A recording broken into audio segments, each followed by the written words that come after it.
espionage. In my mind, it's right out of a James Bond movie.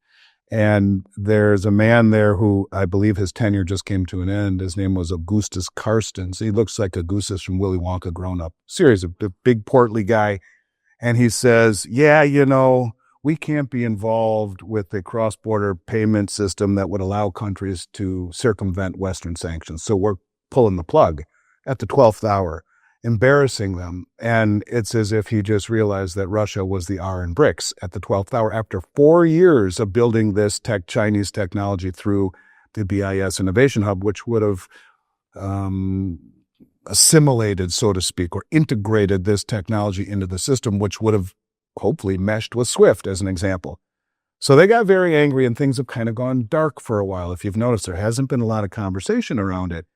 So about 2-3 weeks ago, maybe 4 now, we see China come out and say we have integrated through our new renminbi cross-border payment system bridge network. That is mBridge, maybe to a degree, maybe not. But what got me into the BRICS to begin with was understanding the Belt Road Initiative and the Shanghai Cooperation Organization. Those two organizations alone, the SCO is the largest regional military and financial organization on the planet that comprises roughly 50% of human population and 35% of global GDP in and of themselves, all right? The Belt Road Initiative is 70% of human population, about 48 to 50% of global GDP. Now, there's overlap between the Shanghai Cooperation Organization and the Belt Road.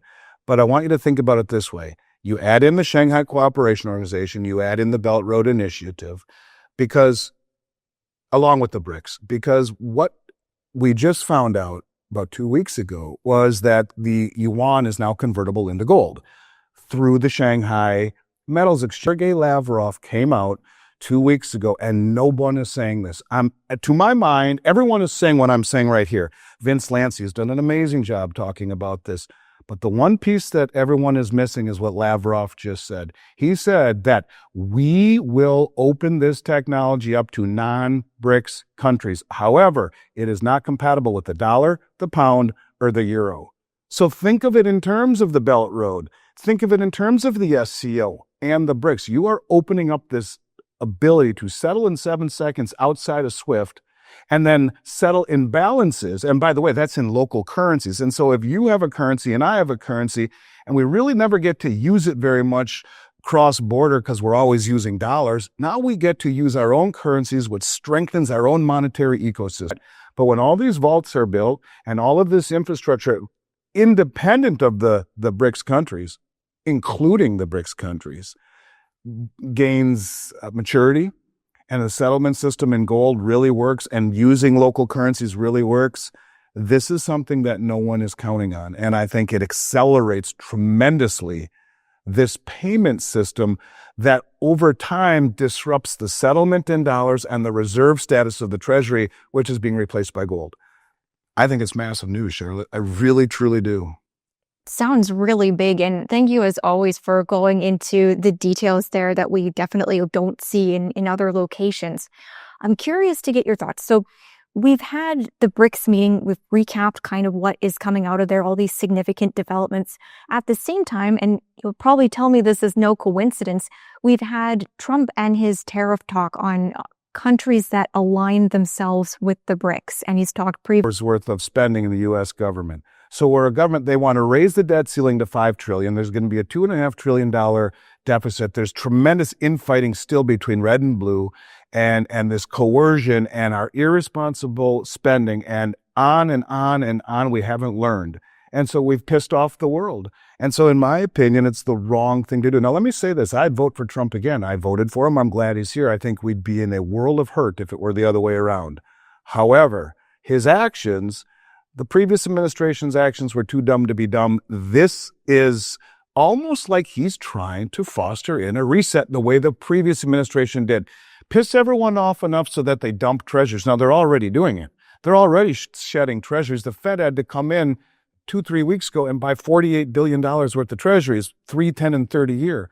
The Treasury had to come in 2 weeks in a row and buy $10 billion worth of longer maturity. She said, Andy, on July 4th, 2026, Trump is going to make a huge deal of it because this is the 250th anniversary of the country. And he told me this is a big deal for him. And he's going to issue gold-backed treasuries, 50-year in duration. And, later on we'll do shorter durations. But she said it on my video, and I play it for everyone in the audience, and she said it on Twitter again yesterday. Yes, I believe he will issue 50-year treasuries pegged by gold. Now, step back for a moment. I think someone said to him, if we don't do this, we're in big trouble. The rest of the world is accumulating gold and silver because the prices have been suppressed on COMEX and the LBMA for so long. They're gobbling it up, and if we don't do it, we're screwed. The amount of gold and silver coming into COMEX month over month over month over month, every single month seems to be record. The May contract just a month and a half ago was the largest delivery of both gold and silver in the history of the COMEX market. Who is everyone else? Because it's not fair. Think about it. Is it fair? We expect them all to use our dollar and to buy our treasuries. So what I'm getting at is they understand we're too far down the road. We can't raise rates or we blow up the system. We can't lower rates and inflate or we blow up the system. How do we get out of this indebtedness? How do we handle all of this massive debt load? Another $2.5 trillion added on to it now. Yeah, there's $37 trillion. But what about the $175 trillion that isn't on the balance sheet? Medicare, Medicaid, Social Security, government, military, pensions, all of that stuff. How does that get paid for? So is he trying to get to a point where everyone says, screw it, dumps dollars, dumps treasuries, rates spike, stocks, bonds, real estate, the banks, the insurance companies are all inversely correlated to that? That's when you reset the system. You've brought back those silver stockpiles, LBMA. You'll get a graph. And it's like a ski hill. It's straight down to the lowest level of silver since they started keeping records in the 140-year exchange. It's being drained. Now, the LBMA is a T+1 settlement, meaning T for trade plus one settle. Third day your metal is moving. Well, they're telling us that it's T+8 weeks because they don't have enough in the way of trucks or manpower to move it. David Jensen, who does an amazing job on Substack, will tell you that they have 190 million ounce float. They have 800 million ounces of silver there, of which 190 million are available to be delivered against the contracts. The other 500 plus million belong to the ETFs largely. But they trade over 1.9 billion, 1.9 billion ounces per day is what they are in essence doing. The number that they really do is roughly 200 million ounces per day. That's what they post. But he goes on and shows proof, and it's been that hold the largest concentrated short position of any commodity ever traded in the history of the COMEX market in silver. This tiny little market, you have 8 banks that are massively short.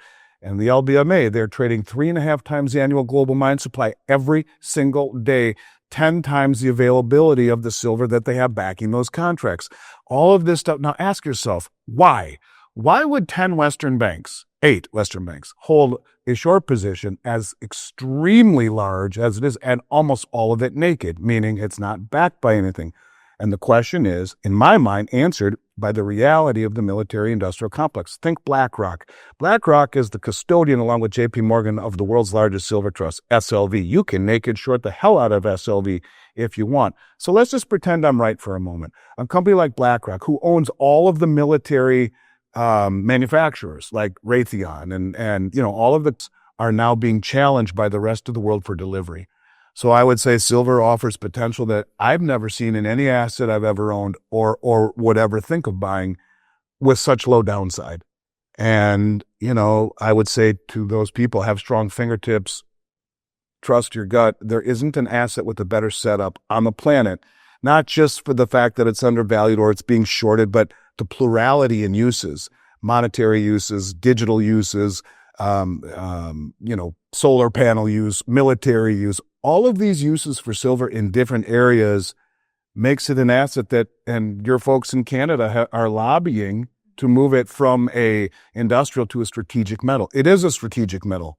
And my favorite guy on Twitter, Eric Young, King Kong on Twitter, YEUNG, I think it is, he says the Chinese are doing the same thing. They're shorting the price in the West to beat it, join them if you can't beat them, exchange. And in particular, going directly to the miners, where you're disintermediating the market altogether. So yeah, In my mind, Charlotte, it is the most undervalued asset of a generation. And I say that with 1000% sincerity. This is fascinating as always. Thank you so much for going into. Sorry I'm so long-winded, but it's I'm over. passionate about it. I can tell. I always love to talk to you. I have to wrap it up. Like, subscribe, and turn on notifications. Support the channel by liking this video, subscribing, and enabling post notifications for more content on crypto and digital assets. Check out our other videos and share your thoughts in the comments below. Your engagement helps with the YouTube algorithm and keeps the content coming. Thanks for your support. Enjoy the video.